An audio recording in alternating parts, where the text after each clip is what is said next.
Hey there everyone, Paradise Gamer 13 here with another Top 10. This time I'm going to be talking about one of my favorite open world games, Fallout 3. More specifically, I'm going to be talking about the weapons in Fallout 3. As I'm sure you can probably tell by the title of this video, I have put together a list of what I believe to be the top 10 weapons in this game. Now before I go into this list, I'm going to explain just a few things. First of all, I only included weapons that you get in the main game. Therefore, this means that I left out all of the DLC weapons. Now, there are some pretty cool weapons out there in the different DLC, but since not everyone has access to them, I decided just to stick with the ones that everyone who has played the game can get. Another thing I did was to group the special variants of a weapon type with the regular variant of that particular weapon. For instance, if I had included the minigun on this list, I would have put it as the minigun and the Eugene, the more improved version, at the same spot. Also, I should probably mention how exactly I put this list together. The most important quality that I looked at was usefulness or effectiveness. However, I did factor in some other things as well, such as uniqueness of design and simply how much fun it is to use. Lastly, I would just like to say that as with all my countdowns, this list is entirely my own opinion, and I wouldn't be surprised at all if you guys would have made several changes to this list. So as always, I would love to know what you would have done differently with this list, so feel free to leave your own list down in the comments section or make your own video. I'll stop rambling on now and go ahead and get started with the countdown. I hope you guys enjoy, and thanks for watching. Let's start the list off with the traditional, reliable weapon. The sniper rifle exists in many games and has provided the opportunity to take out enemies from quite far away. For someone like me who enjoys sneaking around, picking off my enemies one by one, the sniper rifle and its variants make for a great weapon of choice. One major downside is that it seems to be fairly fragile. Often its condition deteriorates much quicker than most of my other weapons, and unfortunately sniper rifles aren't the most commonly used gun by enemies, which kind of limits how often you can repair it.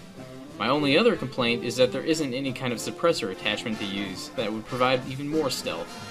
This doesn't detract too much from the overall usefulness of this weapon though.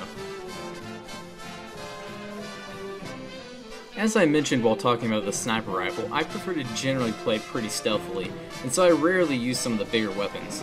However, I do enjoy using the flamer from time to time because there is just something sadistically entertaining about watching your helpless enemies get engulfed in flames. However, I feel this does still leave you fairly vulnerable against some of the stronger enemies such as super mutants who like to rush you, which is why I didn't make it higher up on this list. Speaking of setting enemies on fire, the shish kebab is a fairly unique and interesting weapon. You have to gather the proper materials to craft this flaming sword yourself, which is certainly worth it. If you happen to have the Pyromaniac perk as well, your attacks with the shish kebab will do 50% more damage, making you quite the formidable opponent. As anyone who's played this game can tell you, Nuka-Cola is quite possibly the most recognizable commercial product out in the wasteland. And if you combine the outstanding flavor of Nuka-Cola Quantum with the power of explosives, you get a weapon that will quite literally blow you away.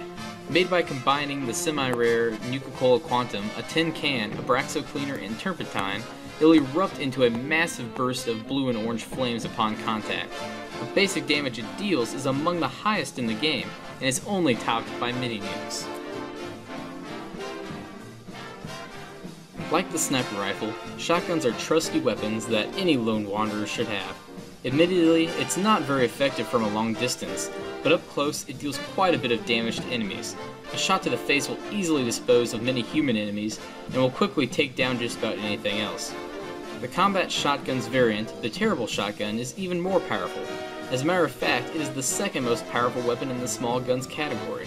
One slight drawback, however, is that, like the sniper rifle, its condition does deteriorate rather quickly. Thankfully though, combat shotguns are a lot easier to come across as raiders often wield them, and they can also occasionally be found being used as traps. The Capital Wasteland contains several nods to one of the US's most incredible presidents, and Lincoln's repeater is not only of such great historical value that it is prominently displayed in the Museum of History, but it is also a very useful weapon. Hopefully Ol' Honest Abe won't miss it too much, because it is by far one of the best in the small guns category. It dishes out twice as much damage as the hunting rifle, and also has excellent range. When its condition finally begins to wear down, it can be repaired with other hunting rifles, which are so common that I would probably say that at least 3/4 of the raiders and super mutants you'll come across will be carrying one. I would mention some kind of drawback here, but there really isn't one that I can think of. The only thing really worth mentioning is that their 44 round Magnum ammo is relatively scarce since most enemies don't carry it, and it is fairly uncommon to find some in ammunition boxes. However, that is a fairly minor complaint given how powerful the gun is. Chainsaws are always an interesting weapon to use in video games and can be useful for slicing through several enemies in a very short amount of time. The Ripper and its unique variant Jack in Fallout 3 are no exception. While not overly rare, Rippers can be somewhat uncommon to come across, and incidentally, that might actually be somewhat of a good thing, since, at least early in the game, enemies wielding one of these can manage to kill you fairly quickly. Once you do happen to get your hands on one, however, you can rush in and attack large groups of enemies and decimate them in a fast and efficient manner. The condition does tend to deteriorate rather quickly, but not enough for it to be an overbearing inconvenience. Jack, the unique variation of the Ripper, gets an increase in critical hit chance and does extra damage to limbs, allowing you to hobble fast and strong enemies like Deathclaws before finishing them off. The Alien Blaster is a powerful weapon, but is made even more powerful due to the fact that it will always score a critical hit. This may sound amazing, and you might currently be asking why this isn't number one, and the answer to that is that there are two major drawbacks to this weapon. First of all, there is only one Alien Blaster and one Fire Lance available for one playthrough without DLC. This obviously means that there are no other ones that you can use to repair it with. You very well may not even have to worry about breaking the weapon so much though, as you will have to worry about running out of ammo. Just like the guns themselves, their ammo is also limited without DLC, and once you're out, you're out. Also add in the fact that if you really want to get the Fire Lance, you only have an incredibly minimal percentage of a chance to get it, as you can only obtain it from a certain random encounter. I've poured upwards of 100 plus hours into this game and still have yet to get the Fire Lance. As powerful and satisfying as it can be to use this weapon, its limits weigh heavily against its advantages and prevented it from being higher on this list. One of the things I really like about Fallout 3 is the ability to not only use the multitude of weapons you find scattered across the wasteland, but also the fact that with the right schematics, you can even build your own. As a matter of fact, I think so highly of these weapons that two of them, the Shish Kebab and Nuka Grenade, have already made it onto this list, and the others just narrowly missed the cut. However, there is one craftable weapon which may not necessarily be the most powerful weapon, but it is quite possibly the most fun to use. Unlike most weapons, the rocket launcher doesn't have a certain kind of ammo that it uses, but instead can shoot just about anything. Tin cans, plungers, and even teddy bears can be launched from this thing, making it extremely difficult to ever be short on ammo.